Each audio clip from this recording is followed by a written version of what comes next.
Hello, everybody, and thank you for being with us here on the Night of Ideas. For all of us here in India, and to all our viewers watching us here online as well, good evening. And for all of our viewers who are with us from across the world, hope you've been having a good day so far, and the coming 2 hours, it's only going to be getting better. So you're here with us for the 6th edition of the Night of Ideas. It's an annual event which is dedicated to free circulation of ideas, new concepts, new understanding of established notions, established norms as well. And this year, the theme is closer, coming close. And very interestingly, playing with the paradox of what we've lived in the past 1 year of the pandemic, where it's all been about social distancing, about stay at home, work from home, lockdowns, stay away essentially, and stop meeting and interacting with each other. But has the common suffering and this common reality actually brought us closer? Has it also helped us revisit, restructure, and re-understand our concepts of time and space? Now, this might sound a bit abstract to begin with, but I assure you in the coming 2 hours, you stay on with us, and you're going to walk away, and you're going to be feeling renewed with a fresh outlook on new ideas and a new outlook on how to go ahead now and henceforth, post the pandemic, in the post-COVID world 2021. This is a 24-hour-long global summit, which is across 103 different countries, across 175 cities, out of which we here in India have a 2 hours window to discuss these ideas. So let's make a start. And we're making a start with something that's very special for us, which is food. And this is about heritage food, something that's been around for centuries and is still equally popular here in India. We're going to be exploring the tastes and smells of Old Delhi, which is wrapped in layers of history, of space and time. We're calling this the Nocturnal Walk in Old Delhi. This is with the Ambassador of France to India, His Excellency Monsieur Emmanuel Lenin, along with celebrity chef Manish Mehrotra, who is the chief chef of the Indian Accent. That's what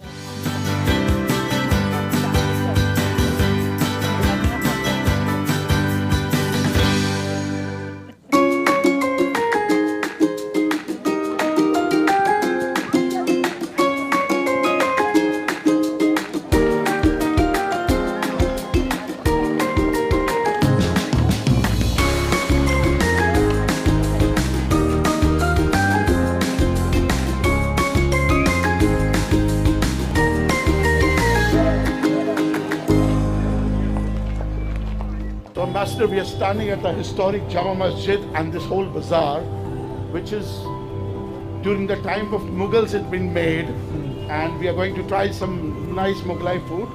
Before that, Ambassador, I want to ask, what is this Night of Ideas? The Night of Ideas is a big event that was launched 5 years ago by my country to promote free exchange of ideas. In many countries, taking place every year now, in more than 100 countries worldwide, more than 175 cities, but obviously India comes at the top, because India, like France, we like to debate, we like to have discussion, that's in our DNA, and you can see it in many parts of India. I was in Calcutta recently, we have this Ada culture, but also obviously here in Delhi and in other parts. And this year, it's a very special year. The main topic of the discussion is about time and space, because the relation between time and space, because COVID has introduced many changes. Time and space have shrunk a lot during COVID, and many people got disturbed or their life much altered by this. So we thought it was a good time to debate and to think together about that. And what better place than Old Delhi, where space is very narrow, and culture and different period have been merging, are intertwined. So we thought it was a wonderful venue, and we thought that we could do it through food. Absolutely. And thanks to you for coming. So That's great. So let's go and try some food. Of course, yeah. I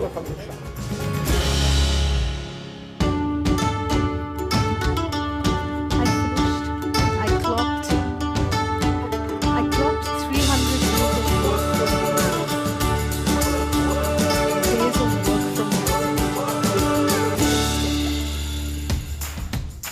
Ambassador, this one is a Sikh kebab, which you will find in all different types of places.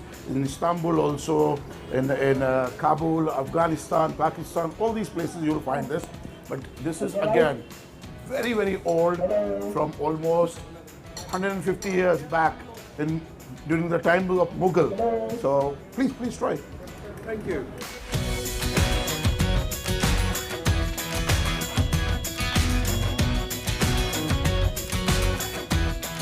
This one is a Rumali roti, means bread as thin as handkerchief.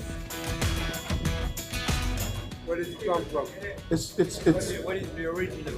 Its origin is, you can find it in Old Delhi, on different parts of North India, and you just roll your kebab here with it. Huh? So this is the brain curry.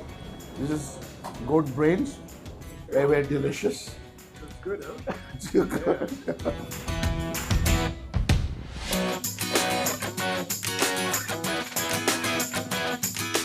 We've just had a delicious brain, and before we had a very good mutton. And it's spicy, it smells, it's great food. After this, we are going to go to a place where we'll eat some dessert. Okay. Yeah. Jalebis, but different kind of jalebis. That's a great idea. Yeah.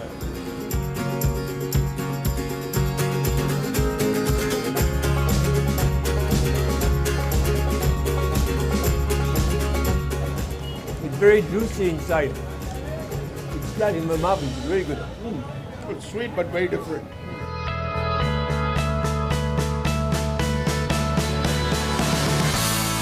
Let me thank you very warmly So much. Thank you so much. for this tonight. It was wonderful. Thank you. So, Chef Mehrotra is a famous chef from Indian accent. It's a very refined restaurant I love in Delhi. And I also want to thank all the sponsors, the individuals, which made that very special night possible. I would like to thank especially Miss Sudha Murthy and Mr. Narayana Murthy, who made India the center of IT globally and who made this night possible. Would like to thank also France 24, the international news channel, who promotes a French view of international affairs and bring people together. I would like to thank also, obviously, the Indian Ministry of Culture and the Architectural Survey of India, who made that night possible.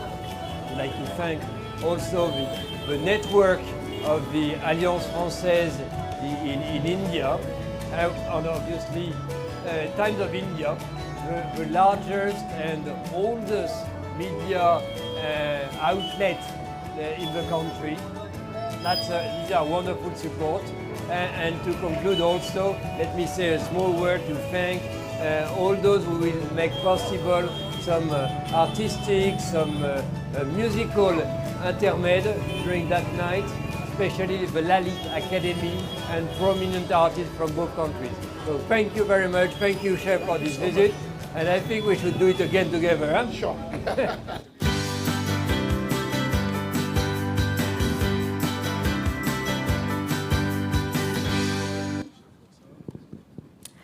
Well, that was really, really nice. So let's take this forward. Let's introduce our first set of panelists with us. We have with us Ms. Barbara Pompili, Minister of Ecological Transition of the Government of France, Ms. Sunita Narayan, Indian environmentalist, as well as the Director General, Center for Science and Environment. We have with us Dr. Susmita Mohanty, spaceship designer and entrepreneur, and Dr. Shashi Tharoor, best-selling author, member of Parliament Lok Sabha, as well as former diplomat. Welcome to all of you with us here, and to you, Madam Minister, welcome to India. Thank you. I'm very happy to be here with you tonight. Let's take this forward with you first. Minister, as we know that you are an environmentalist, you've been right from the start, at the beginning of your career, and also through your different responsibilities, both at French Parliament as well as being in government. And you've witnessed a global awareness of the state of emergency that we live in right now. Now that we face the most serious crisis that we've seen of this century, and this is of course pertaining to COVID, the pandemic. Do you say that the pandemic has made ecology fade away, or that time has changed? Thank you very much for this question. It's true that the sanitary crisis has been so sudden, with such tremendous consequences for all of us, that there's a risk for people to forget the origin of the crisis. The ecological crisis is present more than ever, and I mean it at two levels. The first one is collective, with the rise of global awareness. Look around, strong political framework, civil society mobilization, the US back in the Paris Agreement. Those are the proof that we are less and less turning a blind eye on the state of our planet. We slowly start to learn from our previous mistakes.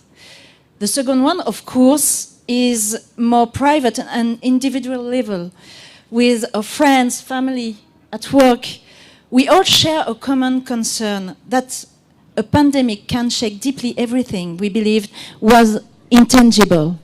But then, can we now listen from that and understand that we are heading towards worse if nothing is done with global warming and mass extinction? With the COVID-19 pandemic, maybe for the first time ever, we realize a very simple truth. We are all in the same boat. There is no planet B. Yet this pandemic is enlightening the interdependency we all live in. Through it, we have discovered that Wuhan is directly connected to some factories near Paris. That the Alps mountain can generate clusters thousands of miles away. That there is no action here without consequences there. In short, World Village is no longer an expression, but a reality. And it's for me a turning point in the way we cope with the ecological crisis. In the last 5 years, we've seen every day the daring consequences of global warming. Millions of people already pay the price for it. And no one can pretend to ignore that what seemed far away before, on the other side of the globe, can today affect us all. So you see, even if COVID separates us one from another, at the same time, it brought us closer.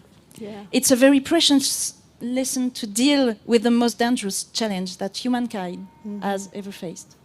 That's really well said. You've spoken about climate change as the biggest challenge that we face here by humankind. But do you think that the ecological crisis, which is a fundamental change in the way we perceive ourselves as a species through time as well? Definitely, it's a major shift. Since Freud, it is often said in Europe that man, self-love, has suffered 3 offenses or injuries. The Copernican one, planet Earth, is just one planet amongst many others, and it's certainly not at the center of the universe. The Darwinian one, we are one species amongst other species. We just lie at the top of the chain. And the Freudian one, meaning we are not entirely the master of our behavior. To those, I would add a 4th blow to humankind's self-love. Scientists have proved that we are destroying our home, our planet, and that we entirely rely on ecosystems for our very survival. That's a major breakup with the old modern idea, as we say in France, the idea that humankind can rule the planet the way it wants without facing any consequences. And it goes even further. Scientists reckon that a new geological era began, the Anthropocene era, in which the impact of human activities is driving force on our planet. So you see, the ecological crisis has already reshaped the conception of humankind as a species, because now we enter the time of adulthood. Yeah. We have to face the consequences of our action and must act to correct it. And you talk about the time of adulthood. I mean, without wanting to sound dramatic about it, do you think that it's going to be coinciding with the end of humanity? In short, is it too late for us to reverse this crisis? No, certainly not. Let me tell you an anecdote. Recently, I had an audition in the French Parliament, and one MP suddenly turned to me and said, "You're always smiling, and you always look happy. It's unbearable. This crisis is serious." But you see, I'm a real optimistic, because hope, like smiling, is contagious. And because people need hope, and we shall never give up. And we owe this to our children. So what humankind has made, humankind can reverse. It requires mobilization, ambition, even dedication, but we can do it. Last December, it was the Paris Agreement 5th anniversary, and I think it reminds us all that when nation and people unite in the same spirit, with the same goal, there's nothing cannot be accomplished.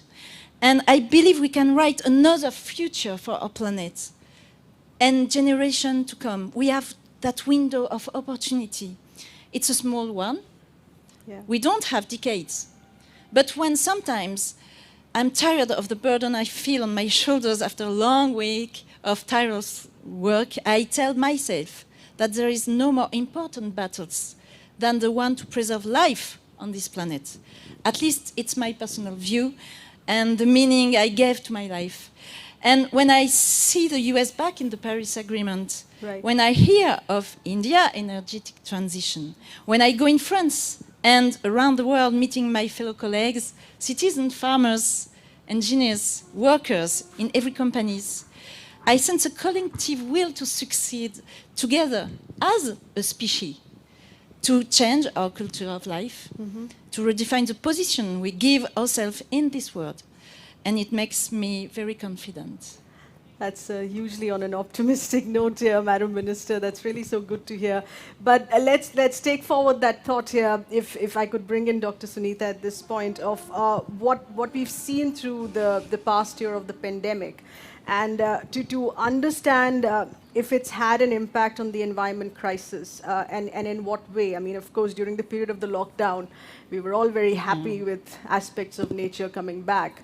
But it's very quickly been reversed once again. What really has been the learning here with respect to environment challenges juxtaposed with the COVID crisis? I think very much like the minister said, I'm echoing a lot of what she was said. I mean, the fact is the core of the COVID-19 is really our dystopian relationship with nature.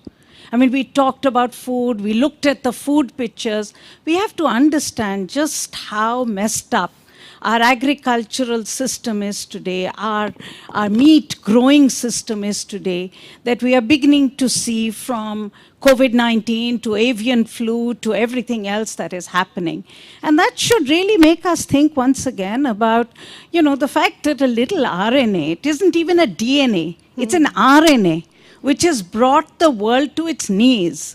I mean, that's the power of nature. And that's something that we as human beings, for once, I mean, I think this very masculine science that we have been, practicing for so long, I would have thought that for once we would sit up and say, well, nature's teaching us a lesson.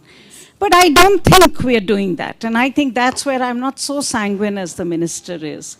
I think COVID has actually shown us just how broken the global system is. It has shown us just how completely the world is not able to act together. And it scares me because as a climate activist, as somebody who's spent 20, 30 years now fighting about an equitable, ambitious climate agreement, it actually tells me how completely broken global leadership is. I mean, we cannot come together in a crisis like COVID. We cannot come together to discuss how vaccines will be distributed to every person in the world. We cannot understand how interdependent we are, that if COVID remains in one region of the world, it's going to keep the rest of the world unsafe. And our leadership, our global leadership, and I think, Shashi, the UN, completely lost. And this is really where we are inheriting the climate crisis. And I just want to end by saying, you're talking about the night of ideas. We're talking about time. And for me, as an environmentalist, I think I was thinking about how would I see time? I see time as the time that we have lost. Okay. The years that we have lost in procrastination, in delay, in looking for every smart way not to act. And today the world is talking about net zero, 2050. Let's have an ambition for 2050. I mean, what are you going to do next year? Okay. What is your trajectory to reduce emissions by 2030? So I think for me, the question of COVID should make us understand both the vulnerability of human beings and the inability currently of our leadership and we as people to come together to face a common enemy. Let me take that point to Dr. Susmita, what Dr. Narayan here said about targets. And you've spoken about how time needs to change to drastically affect every goal, not go by the 24 hours a day grid that we have, but perhaps look at a 100-year target. I think what I was trying to, during our conversation, propose is we need to recalibrate our perception of time as Homo sapiens. We are so stuck with this 24-hour clock, 365-day a year. We need to move away from this Gregorian way of looking at time and think in 50 years or 100-year cycles to then be able to get the right perspective that we and humanity needs to deal with the crises at hand. What I mean by that is today I was reading this article in The Guardian which said that the planet is at its warmest in 12,000 years. Now, how many of us here, there, and out there think of time as 1,000-year cycles? I think we need to change our perception of time, most certainly. And even if you take a smaller quantum of time, let me give you some satellite data to put things into perspective. There's a NASA ICESat series where they're looking at creating a comprehensive portrait of ice melts in Greenland and Antarctica. I've been to Antarctica, I've been to the Arctic. In a 14-year period, that's short enough, I mean, we're not talking about thousands of years. In a 14-year period, Greenland, on an average, has lost 200 gigatons per year of ice melt. And Antarctica, 120 gigatons per year. Already accelerated? Over 14 years, and this is per year. Just to give you a sense, a gigaton of ice is the equivalent of 400,000 Olympic-sized swimming pools. Wow. Okay? And I mean, again, it's a matter of perspective, and I often tell, especially Gen Z and the millennials, you have to see Earth from up there, and get a sense of your home planet. Sort of get out of your silos and get the big picture. Because take your planet back. I mean, we've done a very poor job, really. So it's time they take over and we let them fix everything that we have, managed to. Of talking about getting out of your silos, Dr. Tharoor, we've seen how borders have been shut, how resources have been contained within. There's been limited interaction, there's been limited sharing here as well. But could this also create new solidarities in a positive way? I wish it had, but in fact the truth is, as Sunita was saying, that it hasn't. In fact, one of the ironies, we talk, I think the overall theme of the Night of Ideas is closer. But have we really become closer? In a paradoxical way, in the pre-COVID world, we were able to connect with the rest of the world very easily, and we were also able to to meet people. How many functions like this have we had in the last 10 months? I certainly can't recall another one in my experience. Yeah. And therefore, the fact is that we have become more estranged. Now the threat lurks in the stranger whose hand we can no longer shake. In the loved one, we have to think twice before hugging. I mean, there are dangers that have made us shrink from each other. The world is receding from each other. And when it comes to geopolitical solidarity, you have something like COVID, a world-class pandemic. And instead of that, bringing countries together to identify its causes and to tackle it collectively, for all the reasons Sunita said, you obviously cannot draw a border that the virus will not cross. It'll cross everywhere. Instead of that, we had a situation where there was finger pointing and blame, where one major country withdrew from the World Health Organization, where you had actually a number of situations in which I think Mrs. Pompili knows that in Europe initially, there was a huge debate about whether they would even show solidarity to each other. And one of the first temporary, as it happens, victims of COVID was the Schengen Agreement. Suddenly, instead of border-free, passport-free travel, the borders went up again. So solidarity was not the instinctive response to COVID. Yeah. If anything, it actually meant more barriers coming up and pushed us further apart. Okay. And the worry is now you're seeing that extended further.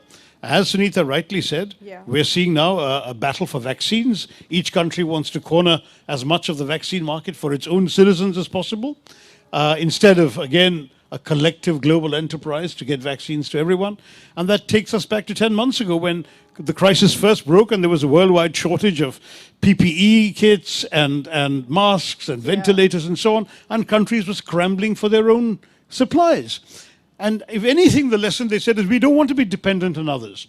I remember the horror with which America realized when China locked down that 100% of their ibuprofen, their favorite drug for headaches, comes from China. And they said, why do we have that situation? We must move supply chains and production lines closer back home. Yeah. India is a world-leading manufacturer of inexpensive drugs, but we discovered 75% of our pharmaceutical ingredients are imported. So again, the same sort of... So if anything, I would argue that we are moving away from greater solidarity into far more assertions of self-reliance, protectionism, isolationism, assertions of sovereignty. It worries me. I think we're far away from the kind of world... We also had a mention of course, Madam Minister mentioned here as well, of the US coming back to the Paris Agreement. On ground, is that a hugely positive thing to happen here? I mean, in what sense can that collectively be looked at if we're not taking it as an individual responsibility on a day-to-day basis? It's huge. There is no doubt. It's huge. I mean, we should really heave a sigh of relief that we have a new administration in the US.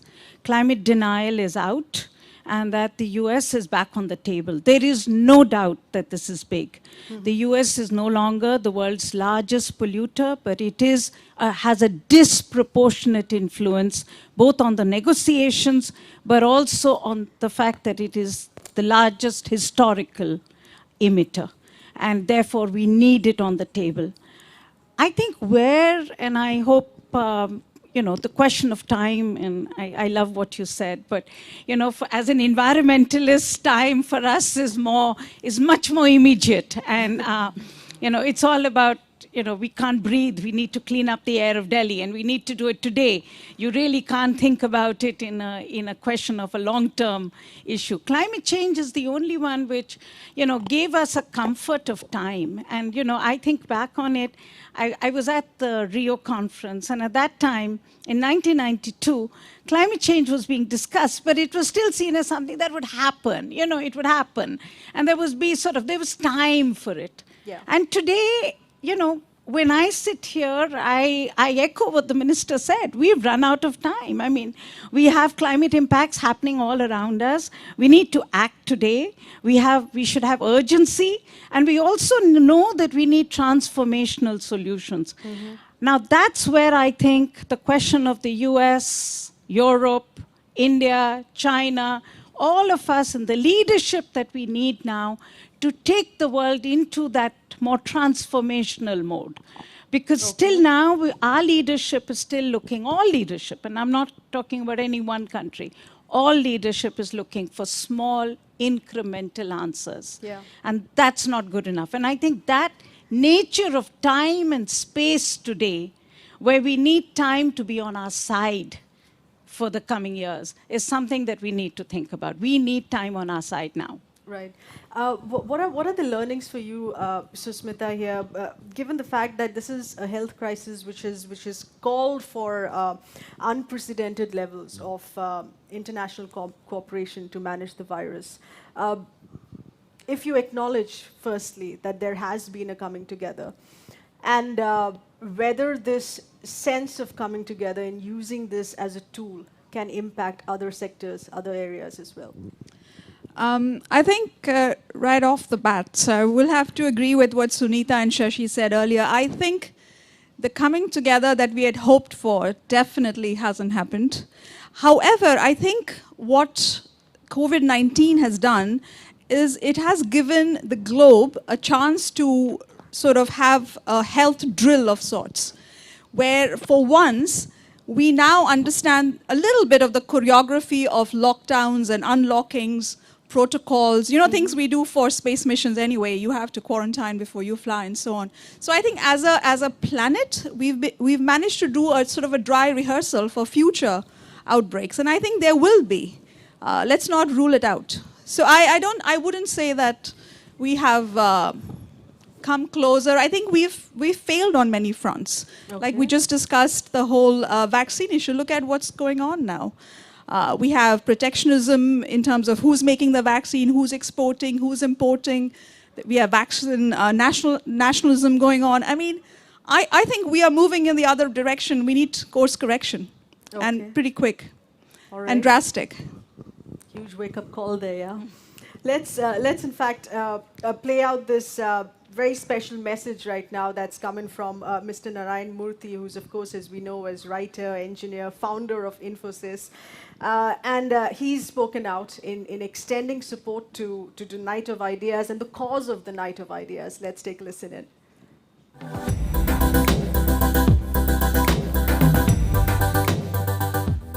As an entrepreneur, I believe in new ideas and innovation. I admire the young entrepreneurs of today who are thinking out of the box, experimenting, innovating, taking risks, and reaching out in unknown realms. The Night of Ideas is an excellent platform to speak and discuss around these ideas and these challenges.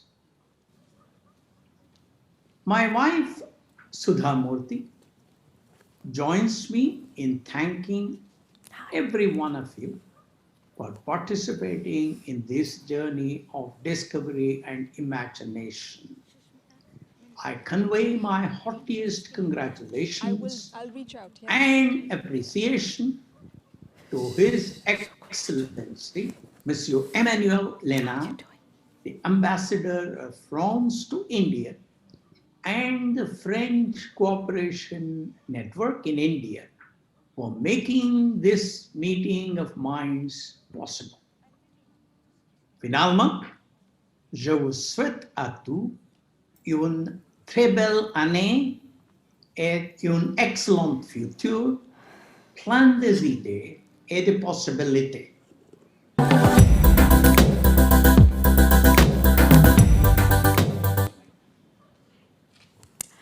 That was a lovely message here, and really heartening to know the kind of support that continues to come across here as far as the concept and the endeavor of the Night of Ideas is. Let's now play out a tiny film from you. This is by filmmaker Tariq Hamdini. It's really interesting. It's not just breathtakingly beautiful. When you see this, you'll realize.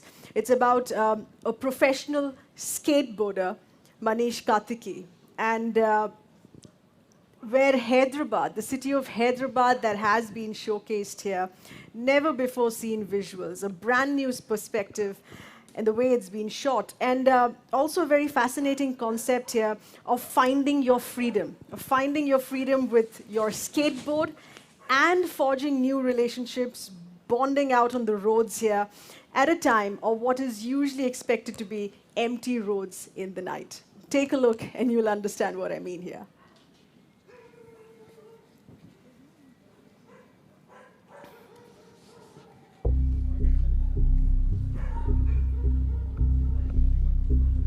So when I'm on my board, I feel a sense of freedom. I feel totally in the moment, completely alive, and the sense of control, which I think as humans we've been lacking in the past 1 year because of the pandemic.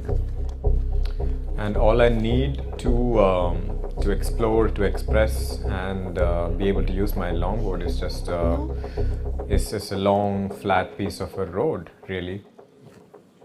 Over Skype.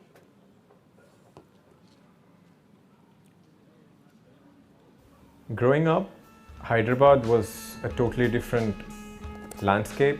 It was all rocks and boulders, and Hyderabad has this history of natural rock formations which have been existing since millions of years. Today when I'm there, I realize how much as humans we have changed the landscape, and how the same boulders that have taken so many years to form has become cement, and how the hills have turned into these clusters of super high rises.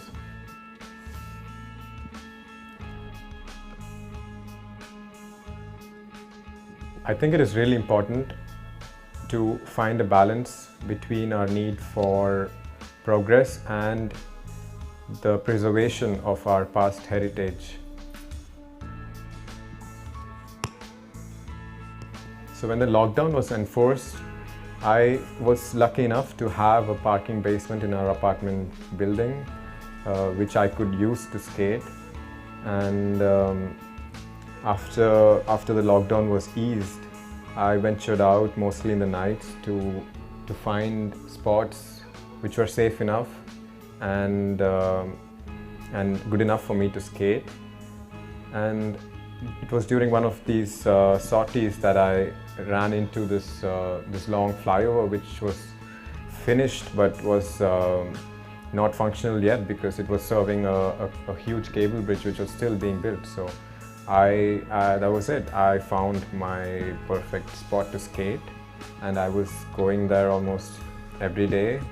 Initially it was all me by myself, and with every passing day more and more people started coming. There were people coming for walks, people running, cyclists, and slowly but surely there were parents and kids who took interest in what I was doing, and we started talking to each other, and the kids got their own skateboards eventually, and it was my pleasure to teach them, and in a way we started forming a little community which I have never really felt in the city, where I could talk to strangers and make friends. And even though today the flyover is open to traffic, we still remain in contact, and my community has grown.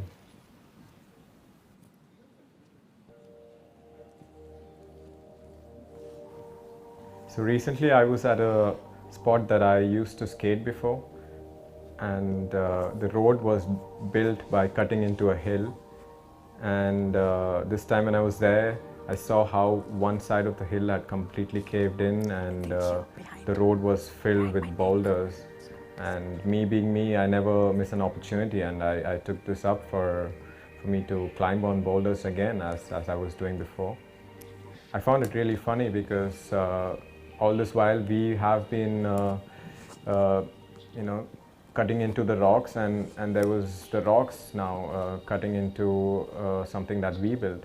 So it was a sort of a revenge, and I find it funny because it was like a complete cycle of we playing with nature and then the nature playing with us. In our cities, I find ourselves moving between houses and our offices and cafes and gyms, and always being in our spaces of comfort and never really stepping out of our bubbles to meet new people or have new experiences, learn new things, and which I think is one of the most important aspects of being alive. And my experience on the flyover has shown me that people innately have this desire to connect with new people, to interact with new experiences, and this feeling of togetherness came with the ability to meet new people and strangers. And I think as a young emerging city, it is very important for us to have more of these new public spaces where we can meet and learn from each other. Until that day arrives, I will be awake when the whole city sleeps, somewhere on a long stretch of a road on my longboard, skating away.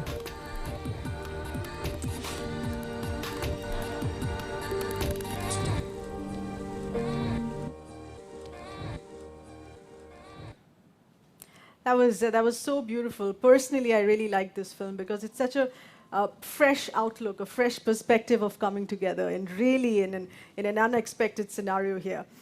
Let's take the discussion forward. Let me introduce our second set of panelists here. We have Dr. Shashi Tharoor, Dr. Susmita Mohanty, who continue to stay on with us for the second discussion here as well. We have Professor François Combe, who's a French astrophysicist at the Paris Observatory.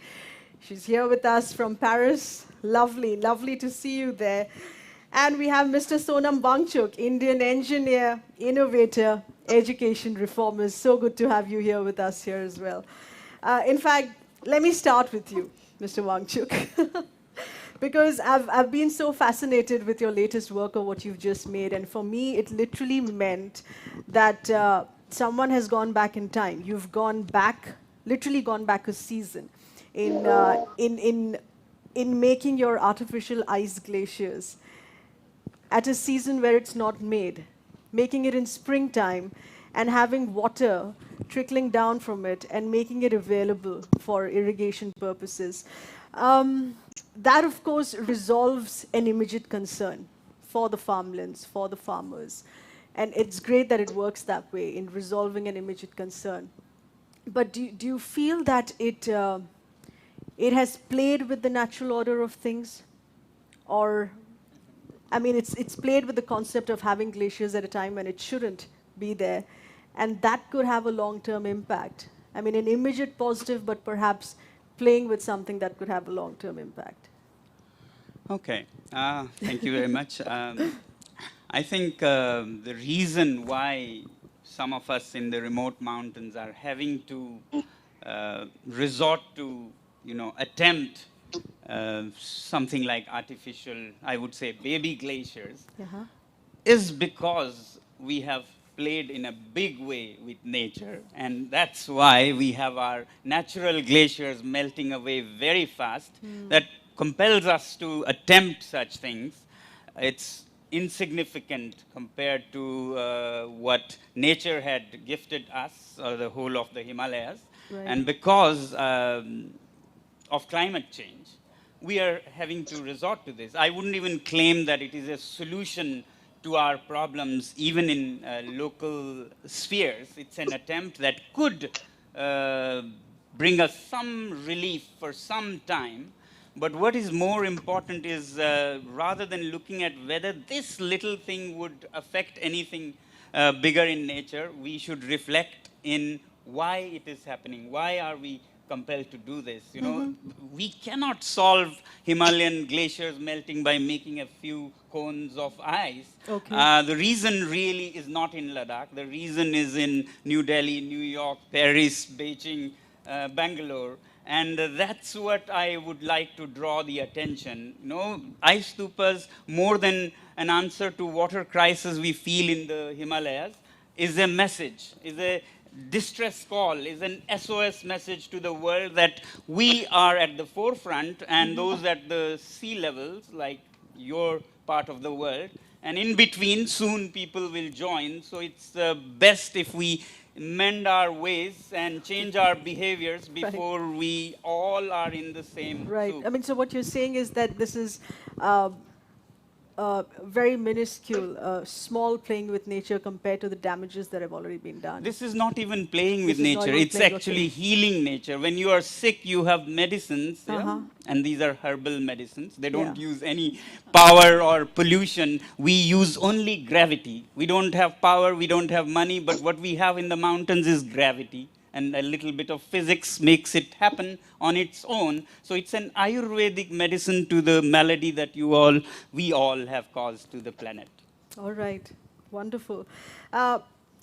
Dr. Francois here with us, as we said, Doctor, we were talking about how, and I keep going back to what Susmita was saying on changing the grid of a time cycle, a 24-hour time cycle that we have.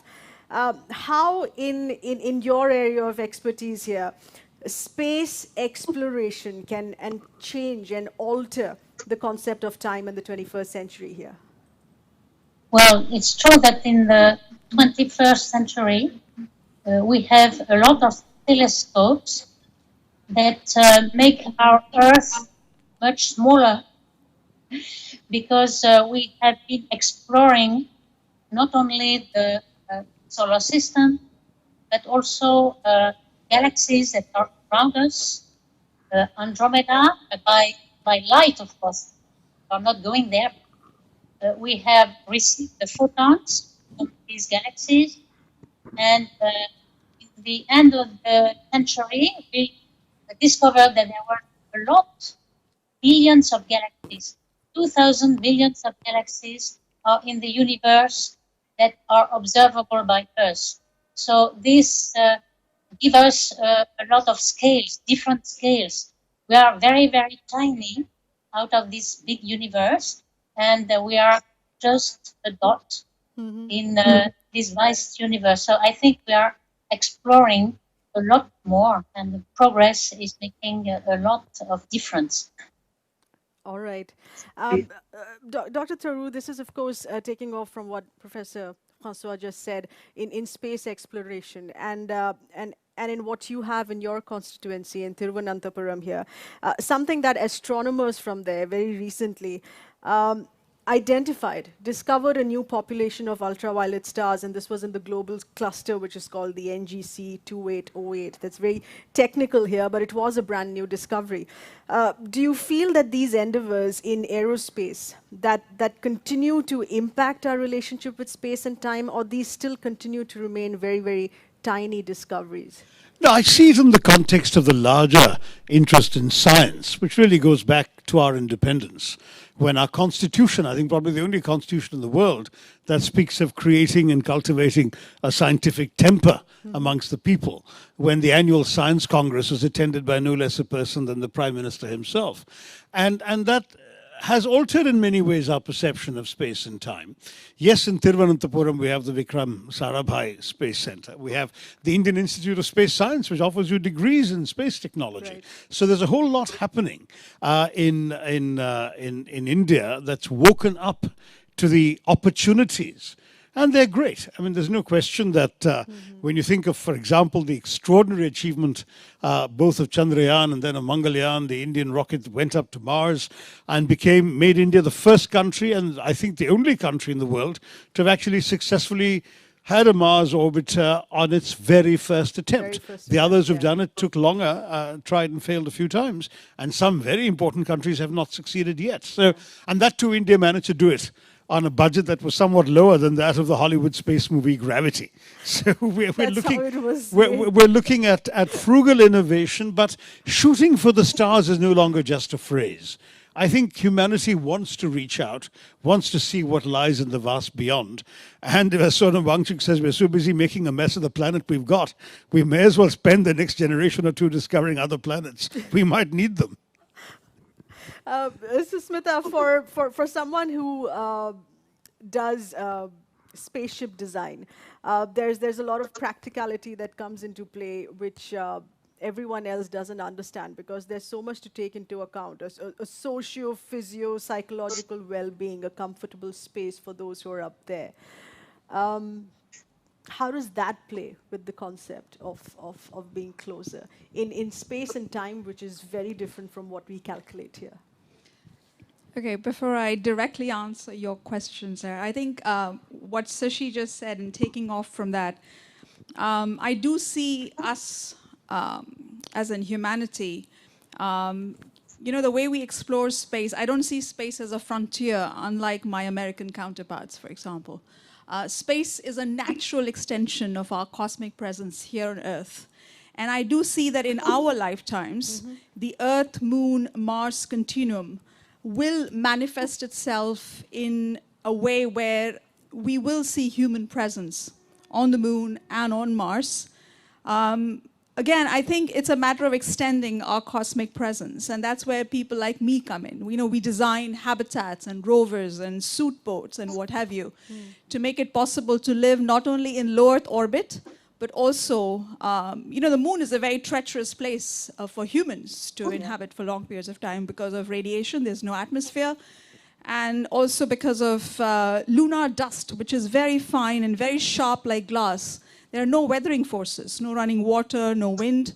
So it gets into everything, the hermetic sealing of your spacesuit, the mechanical parts of your moon buggy, and if you breathe it and bring it into your habitat, it sits in your lungs. It's sharp like glass. So designers such as myself have to think through how do we make it safe, but also to some extent comfortable. And when I'm talking about that, let's say you go on a trip to Mars, a crew of 4. You have to make sure that the crew composition is such that individual members are psychologically sort of well-conditioned to be able to live together as an international crew. Of course, there will be conflicts. Of course, people might fall in love. We don't rule that out. But how do you design the habitat or your interplanetary ship in a way that human interest in the habitat doesn't go out of the habitat very quickly? There's a term I use as a spaceship designer. We call it sociopetal design as opposed to sociofugal. So you have to be able to retain the interest because, say, you are isolated, you're confined. Within a couple of weeks, you start getting bored. You want to walk out. Or you might want to walk out if you have a little, friction on board. So it's very important for us to look at habitability factors. Yeah. Everything from sleep systems to odor to illumination, air quality, disorientation, because our central nervous system behaves very differently. We are all born on one gravity. Similarly, we have to even think about the physiology of surviving a trip. Let's say I'm going to Mars. It takes me 6 months to get there. So every waking hour, when I'm not working, not doing housekeeping, not sleeping, I have to work out on a treadmill or a rowing machine or an ergo bike because I'll be arriving at 1/3 gravity. I'm translating through microgravity. My bone and muscles are atrophying. I'll be a vegetable at the other end if I don't work out vigorously for at least a couple of hours every day.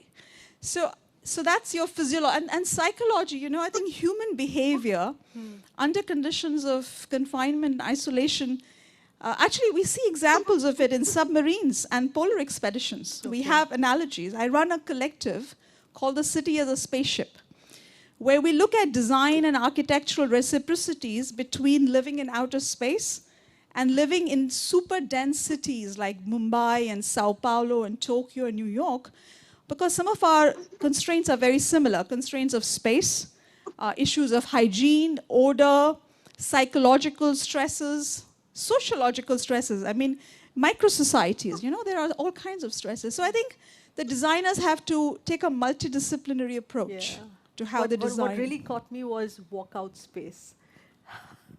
I mean, how do you keep that in? And unlike what some of the space agencies will tell you that, astronauts are mature professionals and they know how to conduct themselves, I can tell you from the research we've done over the years, no, they do have, like even the thermostat on the spaceship, if you have 7 people on a space shuttle, the commander has to decide where to put the thermostat. The women are colder than men. You go around the earth in 90 minutes, 16 sunsets and sunrises in a day.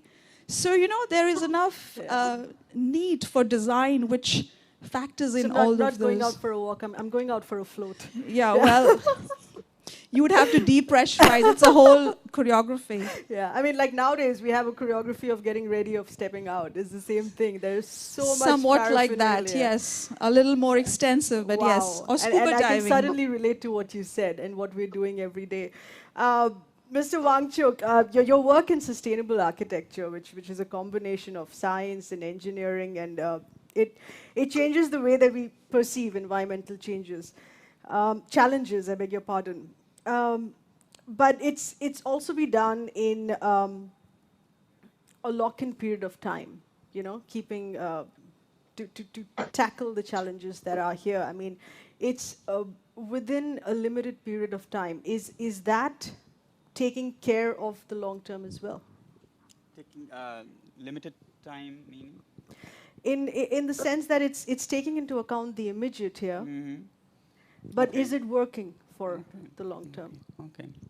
Well, connecting it to outer space, I think I'm the one closest to outer space. 11,500 feet into outer space is where I came from this morning. And I think Mars and Moon enthusiasts could learn a lot from us in Ladakh, actually how to make it a habitat. Although I'm not in favor of that, I would rather make this Earth a beautiful place rather than trash it and go to trash Mars. Our work there is about using, when you talk of architecture, it actually connects to Mars or Moon, because when you are there, you would have to have material that is local right there. And up in Ladakh, as I said, high up, you can't be moving materials from Delhi and Mumbai. So we use soil right under your feet. And it's a beautiful material. Takes very little water, and nor do we have much. So you can make walls out of what you dig up to build your house, and you can use then the sun, and that keeps it warm through Ladakhi winters. Mind you, I'll tell you, every time I come to Delhi from my house in Ladakh, my room, solar heated room in Ladakh, I feel shivering cold.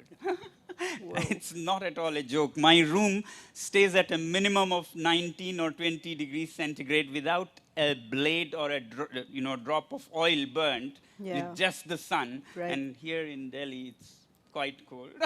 But we don't get as much sun here, you're getting more sun up there. Yeah, and the pollution tends to block some of it too. So. You have enough created, man-made to block the sun. Luckily, we don't so far. So yes, architecture has to be responsive and responsible. So Delhi could do with a lot of, knowing where the sun moves in winter. For example, it's always in the southern sky, but we don't even get to see that or understand that. It's basic geography lesson. If you apply that with a little bit of physics, you can create houses that stay warm even in Ladakh. I mean, by no standards, Delhi is cold. So it can easily be managed. Same with all countries in the world. Just because you have money and a lot of petroleum doesn't mean we can be irresponsible for our future generations. So I'm happy and proud that even the harshest, coldest place, like some people would call the third pole, we are able to live happily without fossil fuels and artificial things. And live happily too. So I would like it to, collectively, if lots of people did that, particularly in the colder, rich countries, it will have long-term impact on, houses. The impact of houses, buildings on climate change is bigger than automobiles. So you can imagine what impact it could have if we built responsibly. Absolutely, absolutely. Professor Kwambua, François, I beg your pardon, you talk about in your work and in your thesis that I've read here as well, you talk about physical infinities, and from your world of telescopes and to today's biggest challenge that comes in microscopic form here, where does that bridge lie in your understanding that can help both worlds? Well, to bridge with what has been already said about habitability, I would say that the telescopes have now discovered that there are 4,000 planets in other solar systems, and there in the galaxy, in our Milky Way, there are about millions of habitable planets. I mean, planets like the Earth that are rocks and with the water, which is liquid water, and turning around the stars like the sun. So it's completely habitable. So we think that we can expect that there will be some life. I don't know how the level this life will be, but at least even small bacterial life the be in the planets here. Even in the solar system, we think that in March we have not seen anything, but in the icy satellites of giant planets like Encelad around Saturn or Europa around Jupiter, astronomers have seen geysers of water getting out of the ice, and we think that maybe it's possible that there are some bacteria or life there. So I think this complements what habitability has been said previously. Wonderful. It's been so lovely having all our panelists here. Thank you so much for being part of the second discussion here. We're going to be taking a very brief break. This is in the form of yet another video capsule, but we're going to be talking about arts now, and specifically visual arts. And what we're going to have be showing you here, the works of a brilliant young artist and also a very brave artist here who's decided to address the issue of size and how it changes with time and how it impacts your well-being, your physical being, your mental being, and how it demands new space here as well. It's called Aged and Big, Yes We Exist by Natasha Sachdev. Hi everyone, my name is Natasha, a practicing artist based in Delhi. I currently work at the Lalit Kala Academy Artist Studio, and this is my story. While I was in school, a 16-year-old, thin and confident girl. You must be wondering, why am I describing myself here? Later in the presentation, you will know why. Things changed for me when my menstrual cycles commenced and my body went through a drastic weight gain. Initially, not realizing the reason for putting on weight, but looking at the reactions of my friends and fellow classmates, I realized that it wasn't a very pleasant situation. I was one of the famous students in my school as I was a part of various co-curricular activities such as dance, art, theatre. Hence, more exposed to comments, suggestions, and advice. I was addressed with words such as obese, unhealthy, moti, etc. And that very moment began my journey of questioning my own self. Later, after all my medical tests, I was diagnosed with polycystic ovarian disorder or PCOD, a hormonal imbalance in females where the body goes through numerous physical changes, also triggering the mental health, causing anxiety and restlessness. My doctor advised me to lose weight. Of course, unlike others, he meant losing weight not to look good, but to cure this hormonal imbalance. This introduction must have given you an idea as to how a young girl was made to believe that she doesn't look good with those extra pounds on her body without realizing how all this has impacted my mental well-being. And like most girls, my journey of fitting in the beautiful, desirable, and celebrated category began. Just like most girls, I had also pictured in my head an ideal body and went deeper in this trap each day, gaining more insecurities about my appearance and appreciating the leaner bodies around me. All this has traveled within me till today, when I have shed all the extra weight and now I'm addressed as skinny and skeleton-like. How funny is that? I was not appreciated neither then nor now. And this is what I chose to paint because I want to convey the idea that all bodies are beautiful. Inches and kilos don't decide one's worth. The theme, space and time, has a deep significance in my works in a vulnerable and sensitive aspect. I paint bodies that are heavy, bulky, and not very appreciated in the society. These bodies need more space than those which are slimmer, as if there's a lack of space for them in this world. I believe space should not only be discussed in terms of surface area, but also in terms of mental space. I mean that a heavy or bulky individual may be much more content, satisfied, successful, and efficient than a physically fit and leaner individual. No one really digs deep what is inside. Outer appearances have overpowered mental peace to a different level.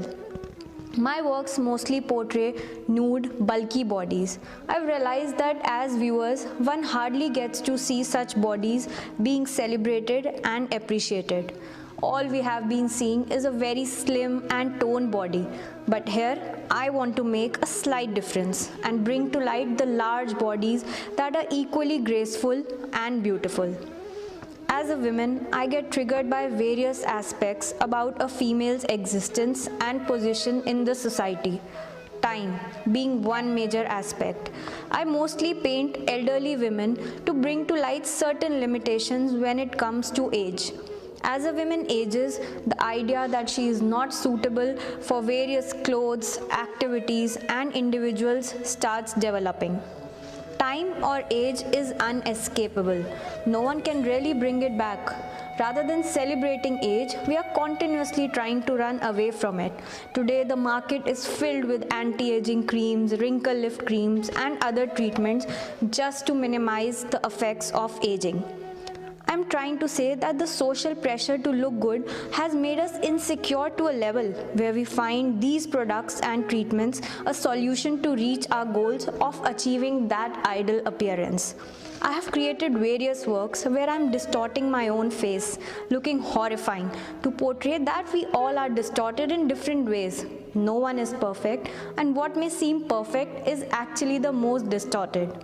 I feel speaking about the relationship of space and time with my works has made me even more sensitive and empathetic towards people who feel they are less appreciated and celebrated in this society.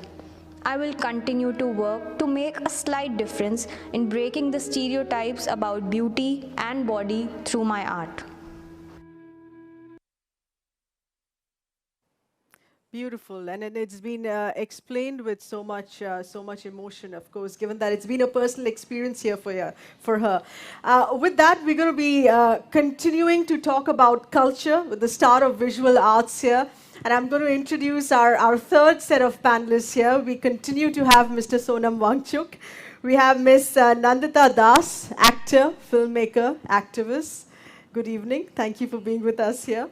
We have Mr. Sanjeev Sanyal, who's the Principal Economic Advisor to the Government of India and author as well. Mr. William Dalrymple with us, who's the best-selling author, art historian, and curator. And Mr. Christophe Jaffulot as well, French political scientist who's specializing in South Asia and an author as well. Nandita, I want to start with you first. And this is particularly with respect to a creative person as an artist, as we've heard in so many other areas, in visual arts here, and in your area as well. It's usually work that builds up in solitude. It's that process of creation that builds up in solitude, and only later you step out to create it here. You've observed human relationships, world events. How do works of art change at a time when we're not close, when we haven't been closer? How does that change the creation or even the nuance or the emotion in the work of art? I think the fact that art cannot be sort of narrowly defined, that art means different things to different artists, that there is no, I mean, it expresses itself depending on the context. we have seen so many world events that artists have depicted through their work. If you see, for instance, when there is, for instance, Iranian cinema, because there is a lot of restrictions and artists are not able to express due to the political issues that they have expressed in different ways. They have created a whole narrative which is very specific to their context, and yet they are telling their stories. If you see the World War, when this big event happened, there were so many stories that came out of that experience. So I think artists in some ways do reflect reality and do reflect the times they are living in. Yeah. So I'm sure, I mean, suddenly there are lots of stories that are happening about the pandemic, about the COVID crisis and this isolation that artists are going through.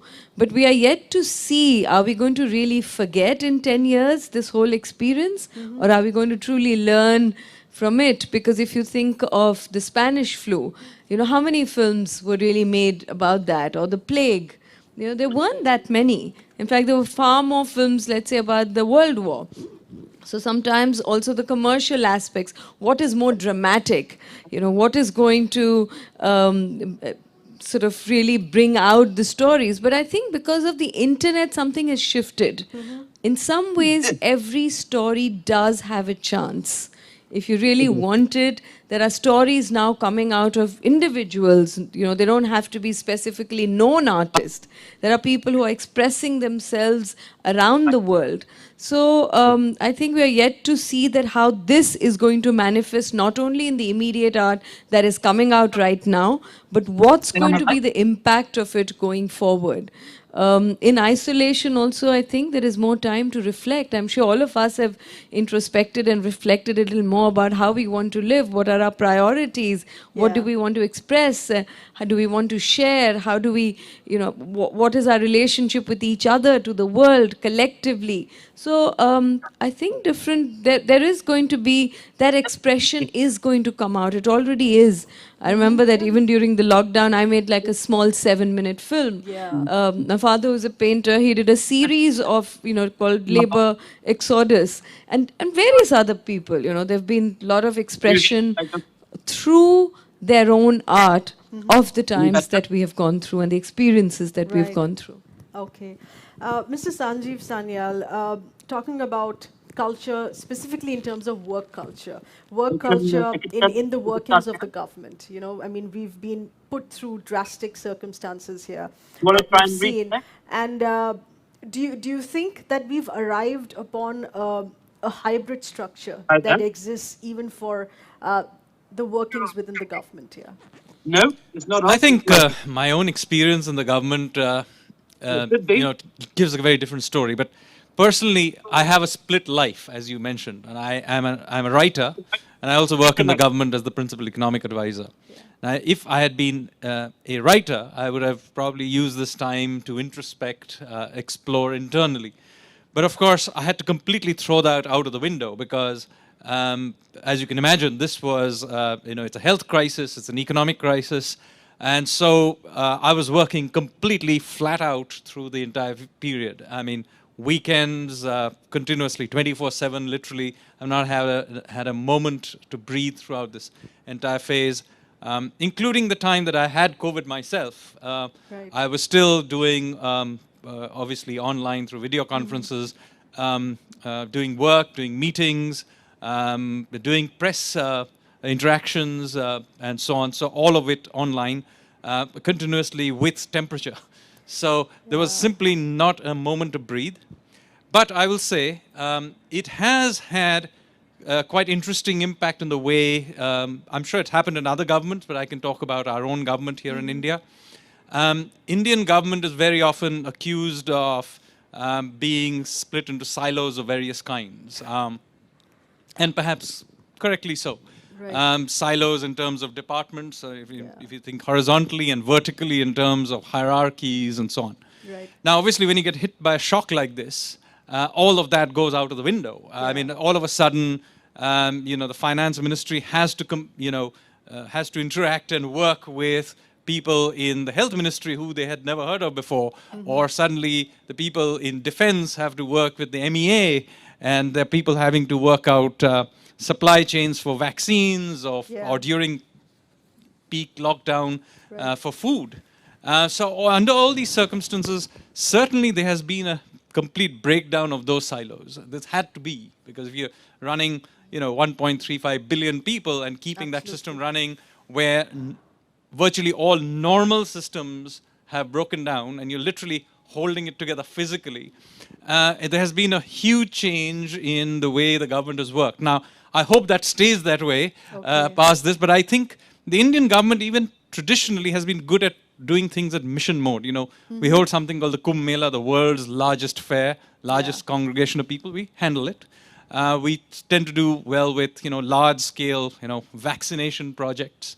But typically in routine things, we tend to get all bundled into our little silos. And I think now that almost for 10 months we have been keeping going like this, I think all the edges have now been... combination of the two. I think all the edges have been rubbed out. So we now, whether combining online systems with in-face system. Now, remember the kinds of work we are doing cannot be entirely done online. You have to be physically there and doing various things.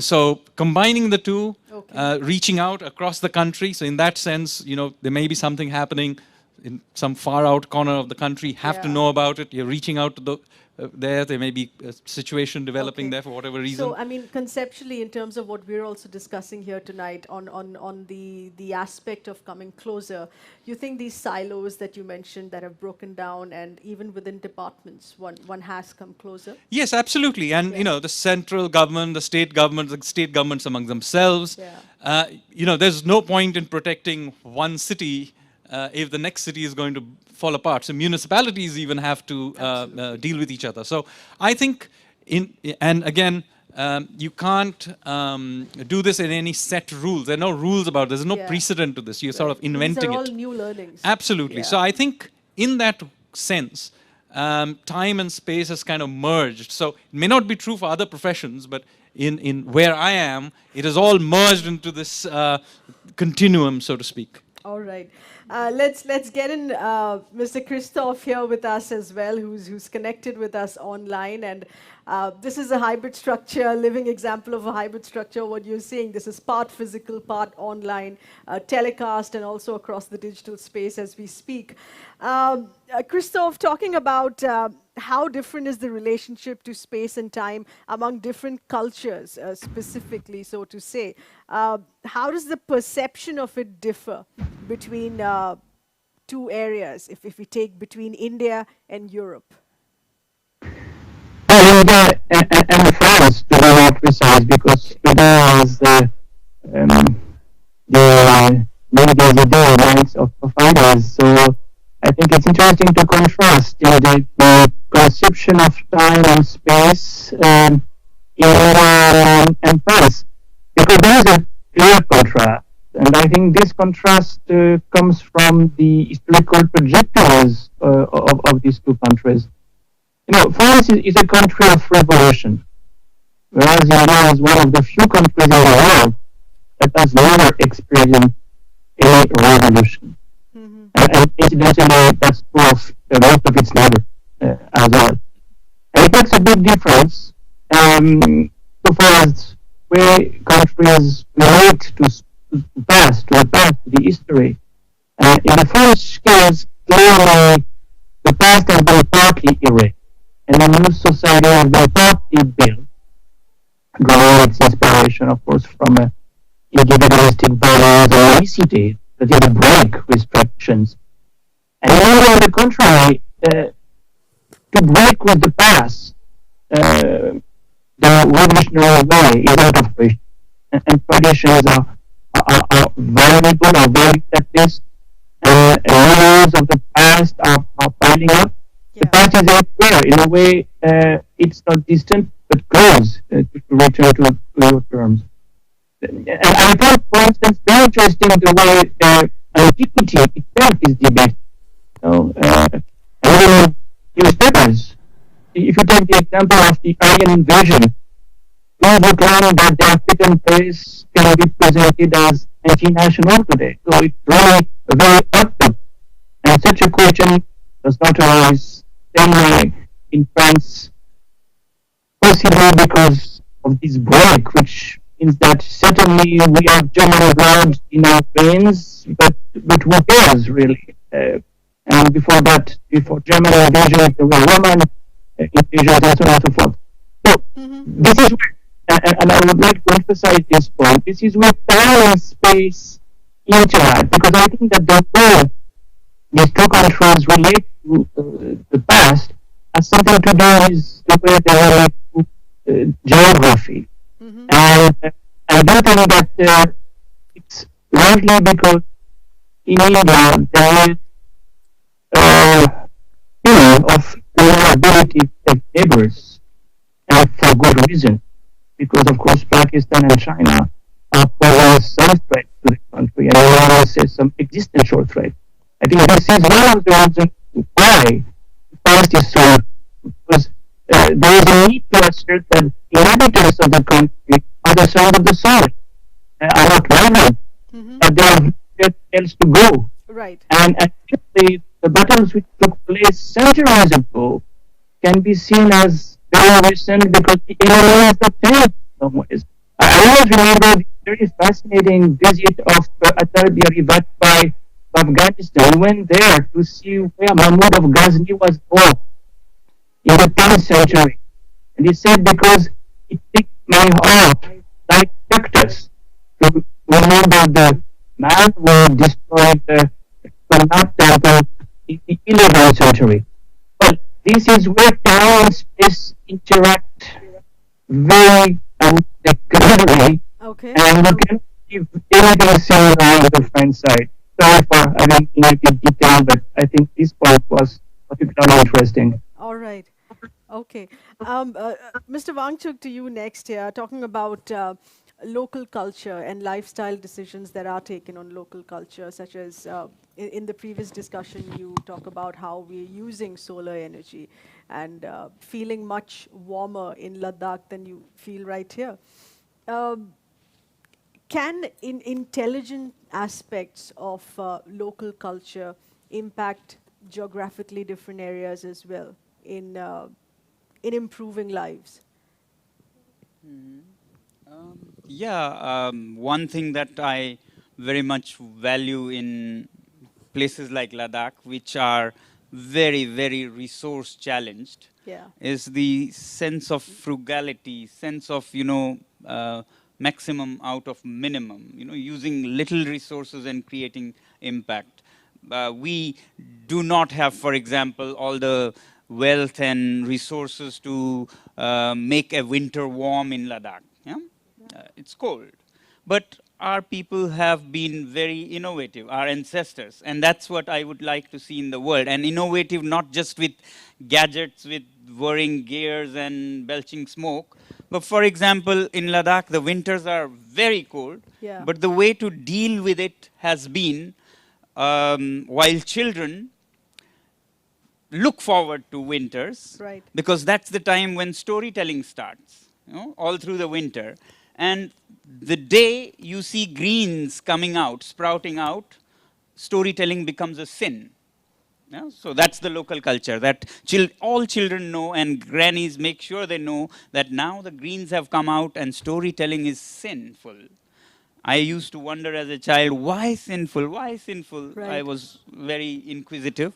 Later I found out that that was a beautiful way of reserving storytelling fun for the winters when there was nothing else to do, and in summer you have so much to do and entertain yourself in the fields, so you ban it in a way. That's a beautiful way for children to look forward to. For grown-ups, come winter and people are looking forward to all the festivals in monasteries and villages, because festivals are all held in winters and people count the winter away from festival to festival. That was a very wise way of seeing how to, make not just material resource, but social resources. And that kind of wisdom I would like to see in the whole world, and not just draw our comfort and satisfaction just from material things and then plunder the planet in the process. Okay, and that of course will come in if we manage to remain connected to nature, which we don't here in big cities. I mean, we have so much concrete structures and we're completely taken away from that aspect. Nandita, this is with respect to, as he said, festivals and events and occasions, which have drastically been impacted right now. How do you feel that this has been a permanent impact of curating spaces for the sake of encouraging interactions, introducing new culture, and having engagements? I mean, I think if we talk about this whole idea of coming closer, I mean, if I can just change the question a little bit, is the fundamental question is, have we really come closer? If we had to think about that, I mean, what has this really taught us? The various forms of discriminations that we had, let's say, before the pandemic, whether it's class, whether it's caste, whether it's religion, whether it's gender, have things become any better during this time? And if you think that they really haven't, I mean, look at the way we treated our migrant workers, the laborers who were going back to their villages. You know, there was almost a new form of untouchability that happened. Everybody was living in fear that, you know, that you might contract it, or we kind of literally shunned them away. The cities weren't really welcoming to them. You look at the women and children who were in the house, and we thought, okay, stay home, stay safe was this big slogan. But they were very vulnerable because domestic violence was on a rise. If you think of class, you think of religion, you know, all of these things in a strange way actually increased those kind of discriminations or those kind of divides. And which is really sad, because in some ways when you go through a collective experience, you would imagine that we are sort of in the same boat, that we are all in it together, that we would in some ways realize that our lives are so deeply intertwined, that if I want to be safe, I have to ensure that everyone else is safe, because otherwise I won't be safe. And strangely, that didn't really happen. I mean, yes, one wants to be more optimistic and say that hopefully going forward we will reflect more on this and we will learn from it. But as of now, it doesn't feel like something dramatically we are really reflecting, and dramatically we are changing in the way we perceive the other, whatever that person may be. So I think even the events, festivals, these are very specific things. I mean, the story about Ladakh is really wonderful, that how winter becomes a time of storytelling, because that's how you deal. So I think human beings are very resilient. You know, we adapt to situations, whether it's the events that happen that change our lives, or whether it is the cold, or, you know, whether it's a pandemic, a virus. We are resilient. We will find ways to adapt. But in the process, will we get closer?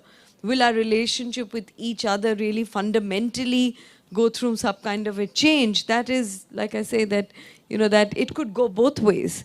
It could be that we actually understand that, yes, our lives are deeply intertwined. If snow is melting there, it's going to impact us today here, or if there's recession in another part of the world, that our economy is going to sink, or if there's virus in one part of the world that is going to reach to our doorstep. Either we learn from that, or we become, maybe there's a sense of time and we say, well, it's only here and now. That life is so fragile that, you know, there's so much uncertainty. I'm only going to think about myself. Or we say that, yes, life is so fragile and transient that we must think of how to save humanity as, you know, as a collective, as something that we are in it like together. So I think that's an individual and a collective choice. We are really at a crossroad, that not just collectively, but as individuals, which of these two paths that we are choosing to take. There's a lot of reflection, and a narration of that reflection of what Nandita said comes in from our world of culture and arts, which becomes this platform of expressing and narrating the experience to others as well.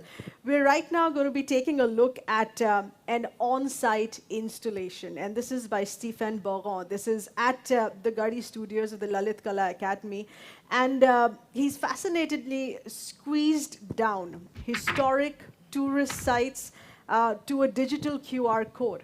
Along with that, there's also going to be a tete-a-tete with artist Natasha Sachdev. Take a look at this.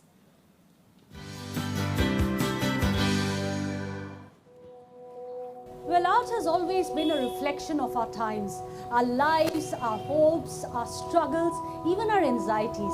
More so in the middle of a pandemic, where the concepts of space and time have been so very hard to comprehend. They've been very fluid as well as hard to grasp.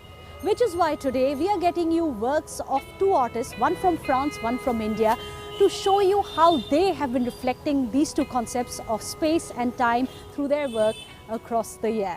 So joining us here today is Natasha Sachdeva. Thank you so much for joining us, Natasha. She's been hosted by the Lalit Kala Academy here in Garhi, the very picturesque place of the national capital, Delhi. Natasha, how would you describe your work, your arts over the last 1 year in the middle of a pandemic and lockdown? Well, I think it was a very hard time for all of us, and for me as an artist, I felt very bounded, because as artists, we are so much used to, experiencing the whole environment, our surroundings, and while I come here to Garhi, the whole, my journey of stepping out of the house, traveling by metro, coming here, conversing with my fellow artists, my senior artists. So initially it was very difficult for me. You're looking for images outside? Yeah, of course. Like when I'm traveling by metro, I sit in the ladies compartment, and the whole experience of women coming and looking at their body languages. So it has reflected in my work. But then in the pandemic there was no option and we were so much bounded. But then I realized that what I was searching for on the outside was actually on the inside, and it beautifully transferred into my works, and I guess it brought a lot of change in my works. Well, that's a very interesting thought, isn't it? When you can't step outside, look inside. After all, you've seen a glimpse already of the video of her journey through life. Let's also get you her journey through the watercolors now. So Natasha, I believe this is one of the first few works that you've ever created when it came to nudes. What really drew you to this concept? Well, I believe my fascination for body, it was since my past. I was a very thin girl while I was in school, and after my whole periods, I got a lot of weight. I put on a lot of weight, and with all the medical tests, I realized that I was going through PCOD, which is a hormonal imbalance in females. And that very moment, the whole idea of body changed for me. And like other girls, I also started believing that, the thinner is the better. So while creating these works, I really don't know how and, but where it started, but it came very naturally to me. And I don't look my works as nude, I really, the whole process of creating the layers of skin, the dark spots, and, so basically I was trying to celebrate body through my works. You really managed to celebrate, because I can see the lyrical flow in all of this. But also very interesting, the next piece of art, you've expressed what the concept of time is. If you can explain this to us. Well, most of my works, they portray, really elderly women.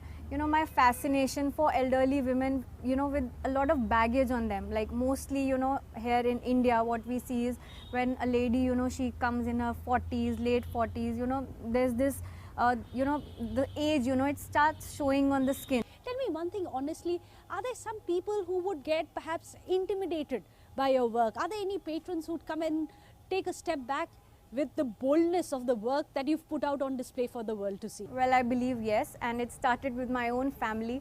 So when I started these works, I used to take a corner in my room and, try to hide what I'm painting, because, people are not so much used to, seeing these kind of works. And for me also, I wasn't very sure, why am I painting this, and, what is making me, enjoy these works so much. But then I continued my practice. And I always have believed, that one should always paint, what is inside their hearts and not looking at the financial aspect of things. Oh, that's very interesting that you've decided that the best way to show yourself, reflect yourself, is through distortion. In fact, let's show our audience here a small glimpse of this unfinished work. And this something which has drawn me right from the beginning, and I have been telling you about it as well.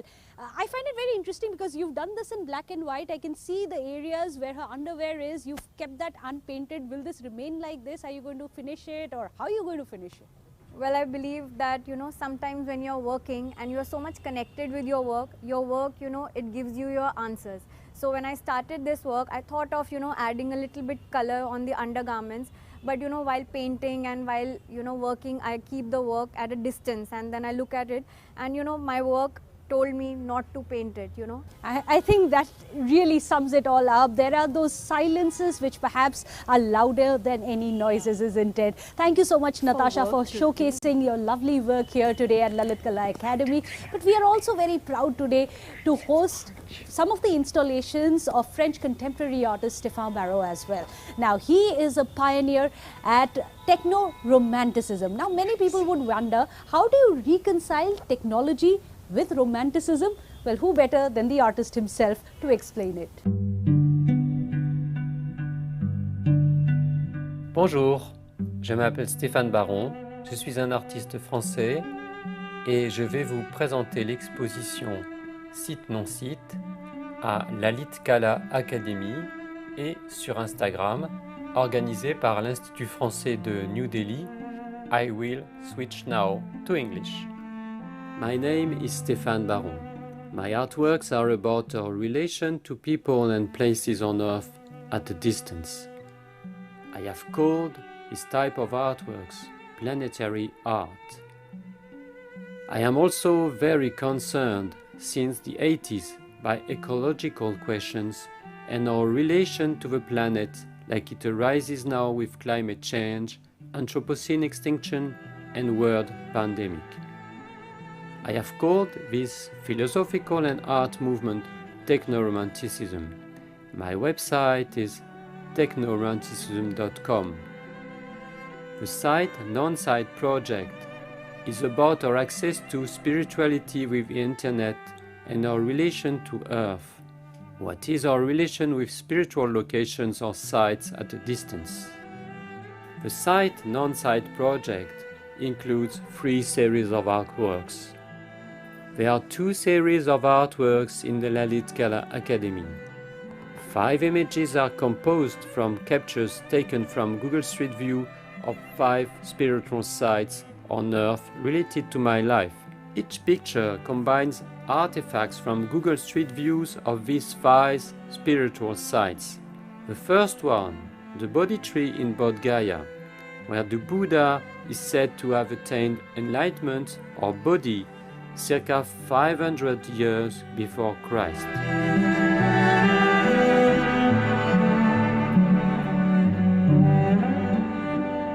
The second one, Karnak in Brittany, France. Karnak is famous as the site where stand more than 10,000 Neolithic stones, also known as menhir. The stones were hewn from local rock and erected by pre-Celtic people of Brittany. The third site and image, Mount Fuji, is one of Japan's 3 holy mountains. My picture refers to the famous prints of Hokusai, 36 views of Mount Fuji. These 5 large color images are printed on vinyl. They are hung in the arches of Lalit Kala and the light passes through them. So you may see the images from both sides. The idea of passage and door is also related to the question of spirituality. The main question of spirituality is about the passage between life and death. The second series of artworks are specially designed QR codes printed red on yellow. These 5 red QR codes lead each to a Google Street View of a spiritual site. QR codes, pictures, relate the onlookers to the distant site, but there is a double relation because it seems that we are related to the places, but in fact we are just related to images. People around the world are invited to send us any type of artwork related to their personal spiritual site. They may send a QR code, a picture, photograph, drawing, painting, anything that could be transmitted by the Instagram square picture or multiple picture, and the text, a poetic or a descriptive text. It could be a religious site or any site on earth like a mountain, a tree, a place that makes this person feel a high spiritual experience. So please, send your artwork to Instagram at SiteNonSite or at Technoromanticism. I would like also to thank very much the French Institute and Lalit Kala Academy. Wow, who would have thought that you can reconcile not just romanticism but perhaps even spirituality with technology and reflect it through art? Well, yes, it has been a very long, struggle-filled year. However, at least art has given us an avenue to express not just time but also space. Thank you so much for joining me and Natasha on our small journey.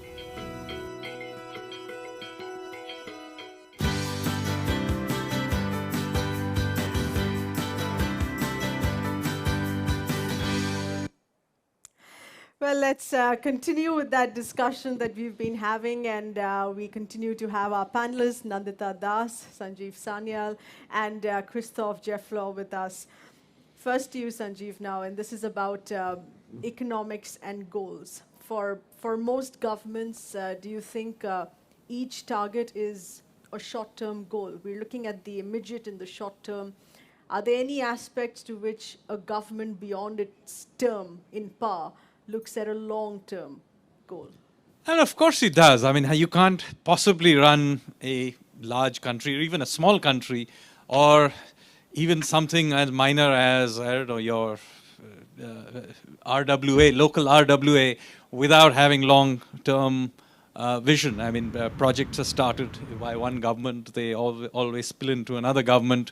You know, things like space projects or even highway projects run into years, in some cases decades. I mean, if you're looking at, you know, airports and things like that, are built, rebuilt, and continue to be. So, of course, I mean, space and time in sheer scale for a country our size means that you have to think in decades across governments and across ideologies and so on. And they have to be done that way. There is simply no other way to do it. And of course, as one of the earlier speakers was saying, in a country like India, we think in thousands of years sometimes because of the way we relate to issues. So there's no question that a government reflecting such a society has to take, right. You know, think of things in very, very long spaces of time. Right. And I see that we're also once again reconnected with William Dalrymple, just when we're talking about getting closer. Good evening. And this is how technology helps us in coming closer, and suddenly, woof, you're immediately disconnected if your systems are not in place. William, where we are right now, as you've been told as well, we're at the Purana Qila here. We're sitting at the old fort, and this was built in the 16th century. In your understanding of continuously digging into history here, do you feel that the relationship that one has had with space and time in all of these years in the past centuries has changed today? The pace of it has changed. More importantly, if the digital world has changed that pace for us. Well, I think it's interesting. It's very easy to see these things in terms of East and West. But I think in all culture, you have a period when time is viewed cyclical. And that comes from the agricultural season, it comes from the rounds of the heavens, it comes from the planets and the moon and the sun circling in a single year. And then as timekeeping gets more accurate, and particularly with industrialization, people begin to see time as linear. Mm-hmm. And that isn't something that is unique to either India or Europe. It happened in both. In fact, the French historian Jacques Le Goff, the Annales historian, is one of the men who's written most interestingly about this. In ancient Greece, you get the cyclical ideas of history, the age of heroes, the age of the gods, just like we get kalpas and yugas of Indian cosmology. And then as industrial society comes, then things change. Very interestingly, you're in Puranakila. One of the very first gifts that the East India Company brought to the Mughal emperors, to Jahangir's court, was clocks. They brought clocks, timepieces, watches. Because although India, from very ancient times, particularly from Gupta times, had extremely sophisticated water clocks, they hadn't had accurate means of measuring micro time, which European clocks were able to do in the 17th and 18th centuries. And I think you see both societies moving from this idea of cyclical time to linear time. I don't know anyone in modern India who still really thinks in terms of kalpas and yugas, so much as getting home by 6 o'clock in a very linear sense. All right. Christoph, in handling pandemics in terms of a historic moment, in your understanding, do you think that we have had previously countries who've suffered through pandemic, this of course being very global in nature, what we have today, but prevention methods, political decisions of governance here that were taken amidst the pandemic, how drastically has that changed today? Well, I can speak about what I know the best, that is teaching and research, because that has impacted this aspect of society. Not only because schools have been closed in many places, and that has changed family life to some extent. But I would say that the positive dimension is that some parents have discovered what it means to be a teacher, and they have also discovered what their kids were learning at school. Well, from my own experience, as a teacher, I must say that online teaching, of course, has affected the relationship we have with students. And it's sometimes very difficult for the students to be that isolated.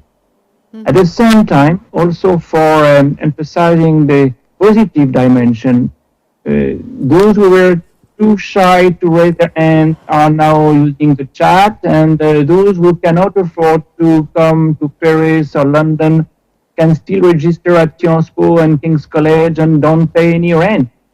And I'm pretty convinced that for that reason, we might retain some of the dimensions of the present situation.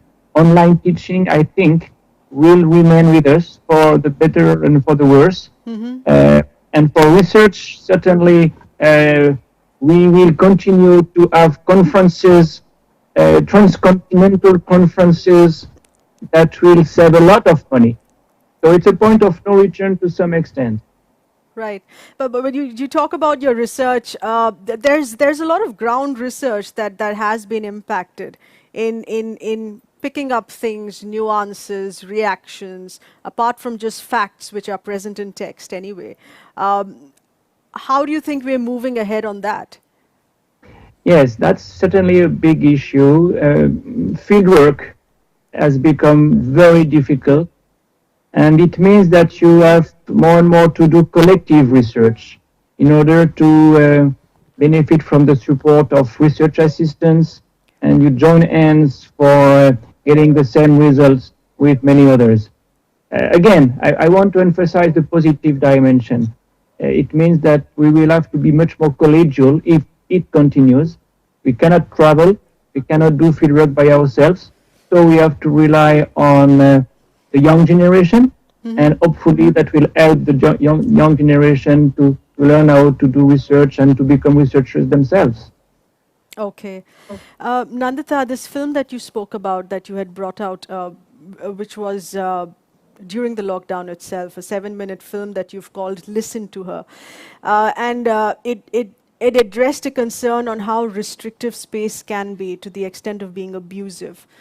So it took into that aspect of space, and also it had to be brought out at a quick time, the immediateness of it, because this was addressing a crisis, and through your film it was a call for help.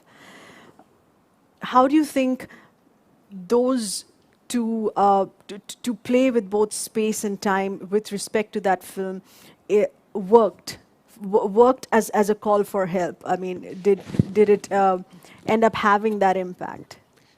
Well, in films, you can seldom be really spontaneous because you know it requires a lot of money, it requires a big crew. There's always so much planning that goes into it. So, in some strange way, this was probably the only film that I could do it more spontaneously. I literally wrote it one day and next day I shot it, and it was difficult because you had to do online and all of that. But I think that sense of immediacy, that desire to respond to something that happens through your work, through whether you call it creativity or whatever, just seemed very immediate. And it was not only about the abuse that happens in homes, but also something as simple as overburdening of work that women were facing, that in every household, women were just so overburdened with work, which was just not being talked about across class. So I think it was just a spontaneous response to that. And in terms of whether it helped, I mean, films don't create revolutions, but they do trigger conversations. They, they're just. You start asking the right questions. We put in the helpline numbers at the end of it, at the end of the film. And we put it as open source. I didn't take any copyright or nothing. We just put it up on the YouTube. And a lot of the response was not about, whether the film they liked or didn't like. The good thing was they didn't see it as a film, quote unquote, but a lot of women were sharing their stories. I started getting calls from various people via saying, do you know of any NGO in Kolkata? Do you know of an organization in Chennai? And then through my friends who are working in this space, I sort of collated all these numbers of 17 states in the country. And then we put it up on the net. So I think it's... art has a very different sort of a role where it's not so didactic, and it's not that you can just see the cause and effect. You cannot often measure it, quantitatively. But it has a way of kind of subliminally, or at least we want to believe, that it has a way of sort of subliminally going into your subconscious and hopefully impacting how you respond to things. Right. And the way we know that art matters is because often the conservatives, the orthodox, are threatened by it. That's why, a lot of the times people want to ban films or burn a book or pull down a painting, and world over. And why do they do that? Because at some level they know that it has an impact. But art has also been misused. Art has also been used for propaganda. So there's there's duality, and how you use these, in some ways neutral things, whether it's the digital world or whether it's art or whether it's conversations. It's really, we are, I think, at a crossroad where we really have to ask ourselves that how are we going to use all of this? Are we going to do it for something more progressive, something that's going to be better for the humanity, or are we going to misuse it? I mean, really, I feel this pandemic can bring us closer, and it would be a huge missed opportunity. Your film was a if we healing don't. touch, I mean, it was a healing touch to many. Well, we tried, I do believe that every drop counts, and you just have to be at it. Right. William, this is, of course, with respect to you understanding both worlds, and in how you feel whether or not India can shape the future differently from Western countries. This is historically, as we have done before, and for today as well. Do we see that happening again? Well, I'm writing a book at the moment. My current project is on the influence of India in the ancient India in the early Middle Ages, the way that all these Indic ideas pour out, whether it's Buddhism going up China or Hinduism, Sanskrit dominating the entire area between Kandahar Sanskrit Gandhara, or all the way to Singapore, Sanskrit Pura. This is, of course, stuff that Sanjeev Sanyal has also written wonderfully about in his book. And then the way that Indian mathematics and trigonometry and the number system, the decimal system, moves westwards, first to the Arab world and on into Islamic Spain, and then finally into Europe with Fibonacci. So if India had done it before, there's no reason at all that India can transform the world again. You know, the mathematical mindset which produced Aryabhatta and Brahmagupta is still very much on display, not only in Bangalore but in Silicon Valley. And yes, no, I'm an optimist for India. Whatever the political misgivings many of us may have at the moment, economically and in the long term, India can only rise like China has risen. And in the long term, one has to be a huge optimist for India. There's so much still to be done, still can be done, and China has shown the way. Okay. How a country which was lagging behind and poor can dominate the world in as little as 10 or 15 years. I mean, it's been an astonishing speed, China's rise to domination. There's no reason India, in the long run or medium term, can't do exactly the same. Okay. Sanjeev, where do you feel that the concept of space and time, where we're talking about an existential crisis in certain manner as well, how does that represent from an economic perspective, where we're number crunching, you know? I mean, the concept of privately owned space that comes from. Well, I mean, the point is that if you're taking very long periods of time into account, you have to realize that not just India, humanity is quite resilient. I mean, this city itself and the place we are in is representative of that. Yeah. We are right in the middle of New Delhi, but the ruins we are sitting amongst is a city that was built in the 15th century. But that itself was built on a site of an Iron Age city, which is traditionally considered Indraprastha of the Indian epics, which of course is said to have been set in the Bronze Age. So, and all around us there are many other Delhis. There is Mehrauli, and there is, Siri and so on. So there are many Delhis within this city, and it is still growing. It's now the world's second largest city with 26 million people living in the general area, in the NCR area. So the point of the matter is this city has gone through many, many cycles in the past. Many of them, by the way, driven by climate change. We discussed that before. Yeah. People do not realize that the very first civilization India had of the Harappans was destroyed ultimately by the drying up of a river and the collapse of a civilization and the change of climate. So, we have gone through these things before. And they can be, when the change happens, it can be quite cataclysmic. Right. But on the other hand, our civilization and this city in particular has survived a lot, being sacked, being literally leveled to the ground on several occasions, and then being rebuilt. Wonderful. I love the way you connected what I asked and bringing out a very historic perspective on that here as well. Undoubtedly, it has been a very engaging and a brilliant discussion. And at the start of the discussion, which was about 2 hours ago, I remember assuring all of you that we're going to be walking away from this with a very fresh perspective and outlook on how to be dealing with the new world, which is post-COVID 2021 and henceforth. And a lot of this that couldn't have been possible without the support and engagement of different platforms that have come together to make this incredible night happen, the Night of Ideas. Special thanks here, and it's imperative to mention everyone who's come together. This has been organized by the Ambassador of France to India, by Institut Français. It has also been supported and has been in collaboration, a message of from whom that we'd seen earlier as well, which is by Mr. Narayana Murthy as well as Ms. Sudha Murthy.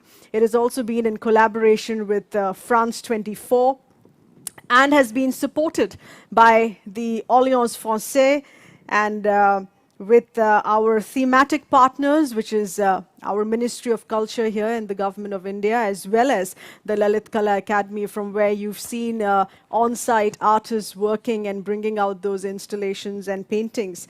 Our media partners, which is the Times of India Group, as well as ET Now. And while we're doing this, let's also take a listen in to a special message here that is coming from the chairperson of the Lalit Kala Academy.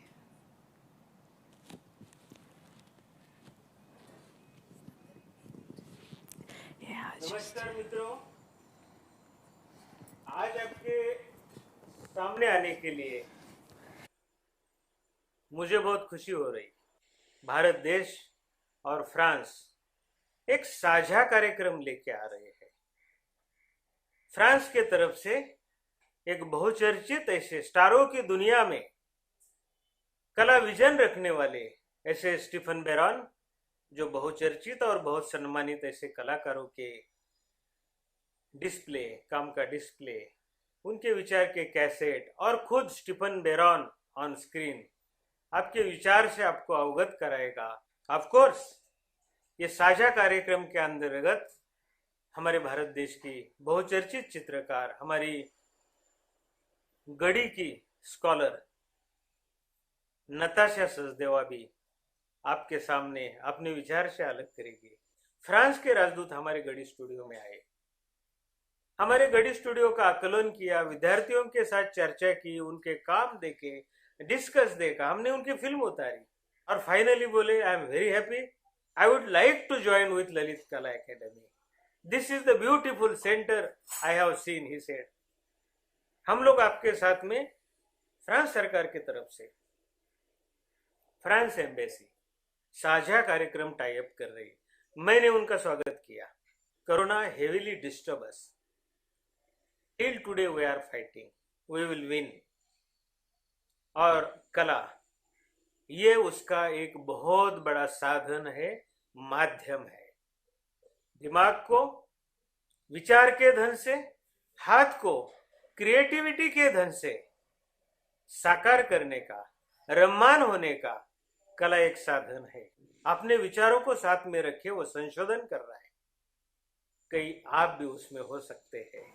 Lalit कला ऐसे विचारों का स्वागत करती है। France के साथ में हमारे कार्यक्रम होते रहेंगे। आप कलाकार हो, उसी माइंड से आइए, आपका विचार धन इस देश को दीजिए, इस दुनिया को दीजिए।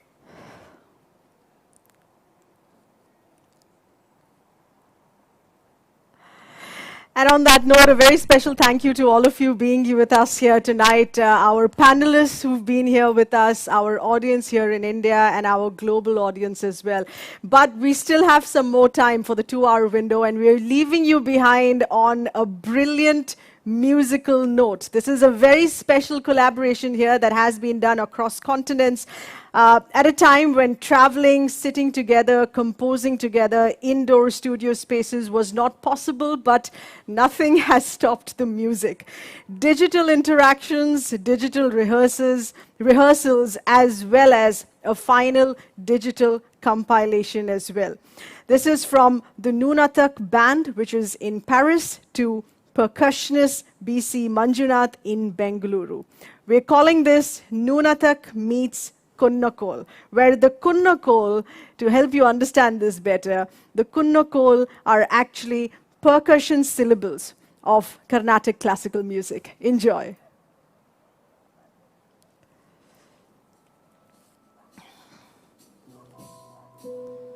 Okay, thank you. Cool.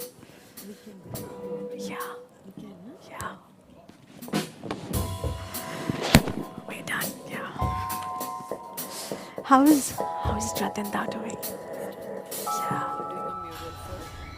Mashallah, awesome. I had spoken.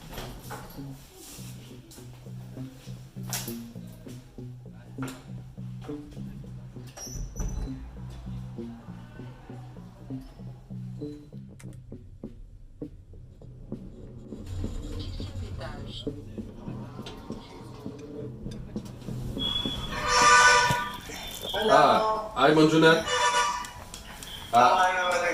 I can recognize the sound of India. You're in Bangalore?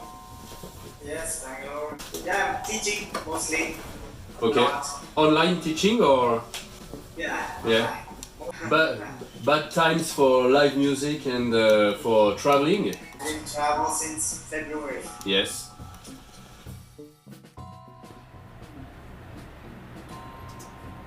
Après avoir fait une masterclass d'une semaine autour du Ecological avec Manjunat, j'ai eu envie d'intégrer ces éléments dans ma musique en faisant le lien avec l'expérimentation rythmique qui est toujours présente dans ce que j'écris. Namaste, my name is BC Manjunath. I am South Indian classical music musician. I play an instrument known as mridangam. This is the instrument, it's the beautiful instrument that you're seeing here. It's the primary percussion instrument for South Indian classical music, which is also known as Karnataka Sangeeta or Carnatic music. Je suis parti de la suite de chiffres 9, 8, 7, 6, 5. La somme est égale à 35. C'est à la fois un multiple de 7 et à la fois un multiple de 5.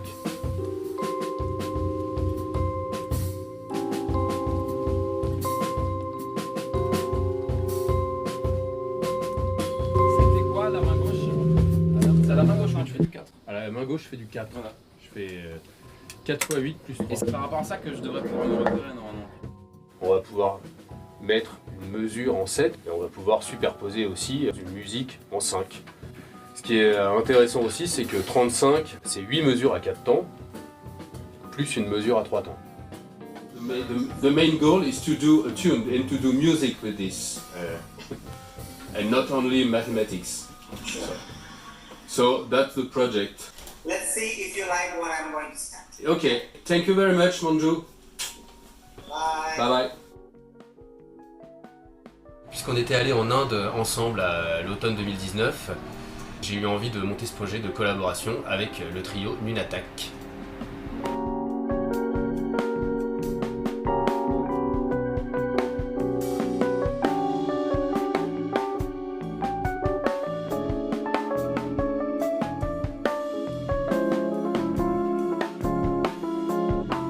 J'ai utilisé des éléments du Ecological qui m'avaient touché directement, comme les suites de chiffres ou les superpositions de métriques, pour en faire un morceau dans mon esthétique et avec le son du Rhodes que j'aime et que je travaille depuis pas mal d'années.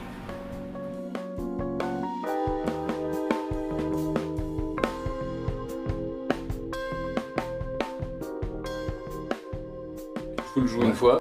Takadina, tadigina, tom takadina, tadigina, tom takadimi, takadimi, tarikita, takita, tarikita, takita, Kita digina tom ta digina tom ta kadina ta digina tom ta kadina ta digina tom ta kadimita kadimita rikita ta rikita ta kita ta digina tom ta digina tom ta digina tom ta digina tom ta digina tom ta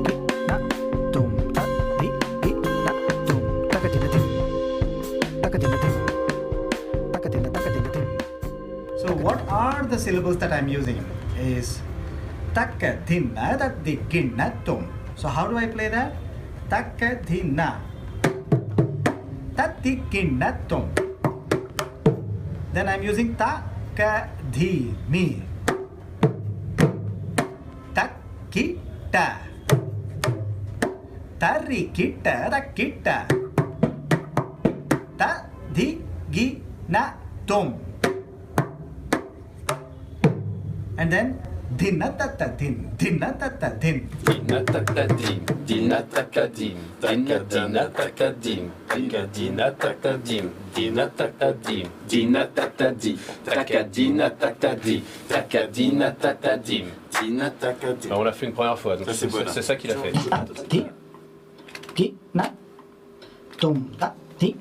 Il a l'air trop bien à analyser celui-là aussi.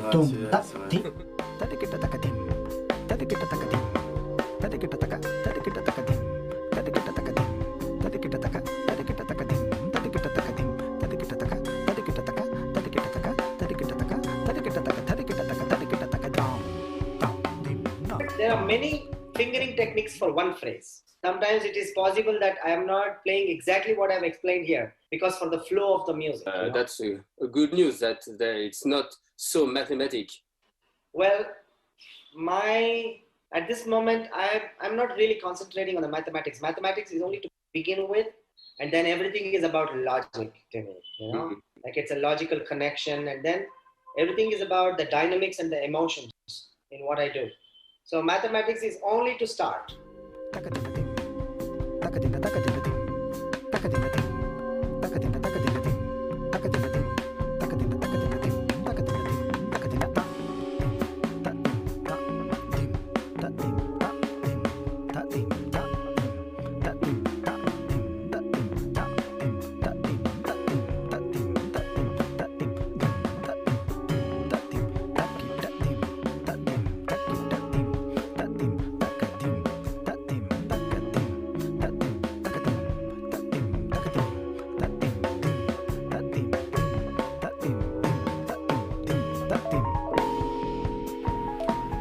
J'avais envie de retourner en Inde et de collaborer avec Manjunath sans trop savoir comment.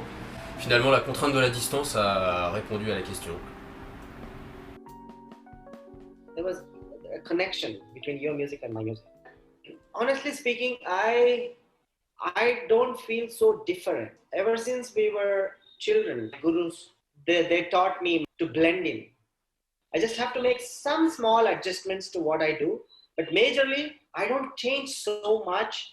I just choose the right things to play, that's all. It could be very interesting to play this music live. I'm looking forward for that.